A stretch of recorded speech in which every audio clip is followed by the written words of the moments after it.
시청자 여러분 안녕하십니까? VOA 뉴스입니다. 마이크 폼페오 미 국무장관은 평양 방문 이후 2차 미북 정상회담 개최 시기와 장소가 결정될 것으로 기대한다고 밝혔습니다. 4차 방북을 겸한 아시아 순방길에 오른 폼페오 장관은 이동 중 기자들에게 이같이 말했습니다. 미국이 종전선언을 서명할 것인지, 핵신고서 요구를 미룰 것인지 등의 질문에 대해서는 협상의 구체적 요소는 밝히지 않겠다고 선을 그었습니다. 폼페오 장관은 김정은 위원장과 김영철 노동당 부위원장 등이 평양에서 미국 당국자들과 협상할 것으로 예상했습니다. 현 유엔군 사령부 부사령관이 종전선언과 관련해 유엔군 사령부의 지휘 변경 요구가 이어지는 데 대해 적절한 시기가 돼야 가능할 것이라고 밝혔습니다. 또 완전한 북한의 비핵화 전까지 기존 정전체제는 그대로 유지될 것이라고 강조했습니다. 조상진 기자입니다.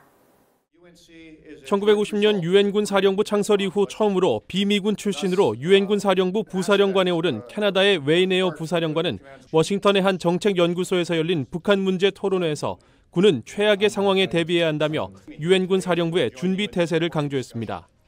유엔군 사령부는 미북, 남북 간 정상회담을 비롯해 한반도 상황의 진전을 지지한다면서도 장밋빛 미래만을 예단할 수는 없다고 말했습니다. 종전선언과 관련한 유엔사 지휘 변경 요구에 대해서는 적절한 시기에만 가능할 것이라고 밝혔습니다. Will invariably be calls for the disbandment of UNC. And don't get me wrong, at some point that has to happen, but it has to be at the right time. 또 종전선언과 평화협정은 완전히 다른 개념이라고 지적하고 문재인 한국 대통령의 말을 인용해 북한의 완전한 비핵화 전까지 기존의 정전체제는 유지될 것이라고 밝혔습니다. 북한 비핵화의 진정성을 묻는 질문에는 가장 중요한 것은 신뢰를 쌓는 것이라고 답했습니다. 수십 년간 이뤄진 북한의 도발과 핵실험으로 상호 신뢰 형성이 어려웠다고 지적했습니다. 그러면서 북한과의 관계 개선이 앞서는 데 대해 우려했습니다. And so the approach that the South Korean government appears to be taking or is taking is build a relationship first, which leads to trust, which will lead to demonstrable action. That doesn't work for everybody. 에어부 사령관은 그러면서 신뢰 구축과 비핵화 조치 사이에 접점을 찾는 것이 북한 문제 해결의 관건이 될 것으로 전망했습니다. VOA 뉴스 조상진입니다. 북한이 중동 일대에서 여전히 불법 무기 거래를 일삼고 있다고 전문가들이 경고했습니다. 국제사회 제재망을 피해 제3국 대리인을 앞세워 외화벌이를 하고 있다는 겁니다. 박승혁 기자의 보도입니다. 시리아군의 화학무기 사용을 주제로 열린 국제전략문제연구소 토론회에 참석한 전문가들은 시리아 화학무기 확산의 책임이 일정 부분 북한에 있다고 밝혔습니다. The DPRK sells to whomever will buy their terrible stuff, and I think Syria will buy their stuff, and so they continue to sell and to provide capacity. 미 국방정보국 출신인 브루스 백톨 교수는 VOA와의 인터뷰에서 북한이 제3국 국적의 대리인들을 앞세워 지속적인 무기 밀매를 하고 있다고 밝혔습니다. 이 거래망을 통해 북한이 한때 연간 10억 달러 이상의 수입을 올렸다는 것입니다. 따라서 백톨 교수는 대북 유엔 제재를 오히려 지금보다 강화해 북한의 불법 자금줄을 확실히 차단해야 한다고 주장했습니다. The key way to go after the North Korean proliferation is to go after the financial network that supports it.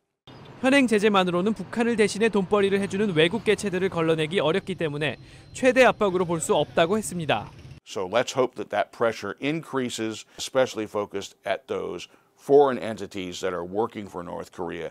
실제로 북한은 최근까지 터키 기업과 무기 및 사치품을 불법 거래한 정황이 드러나 4일 미국 재무부의 추가 제재를 받기도 했습니다.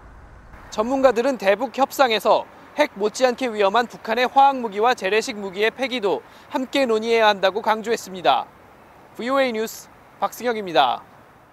조명균 한국통일부 장관이 5일 평양에서 열린 14선언 발표 11주년 기념 민족통일대회에 참석했습니다. 조 장관은 한국 대표단과 함께 북한 미술창작단체 만수대 창작사를 견학하고 집단 체조공연 빛나는 조국을 관람했습니다. 리선권 조국평화통일위원회 위원장과의 고위급 회담에서는 당장 이행해야 할 남북한 경협과제로 북한철도 현대화를 위한 현지 공동조사를 꼽았습니다.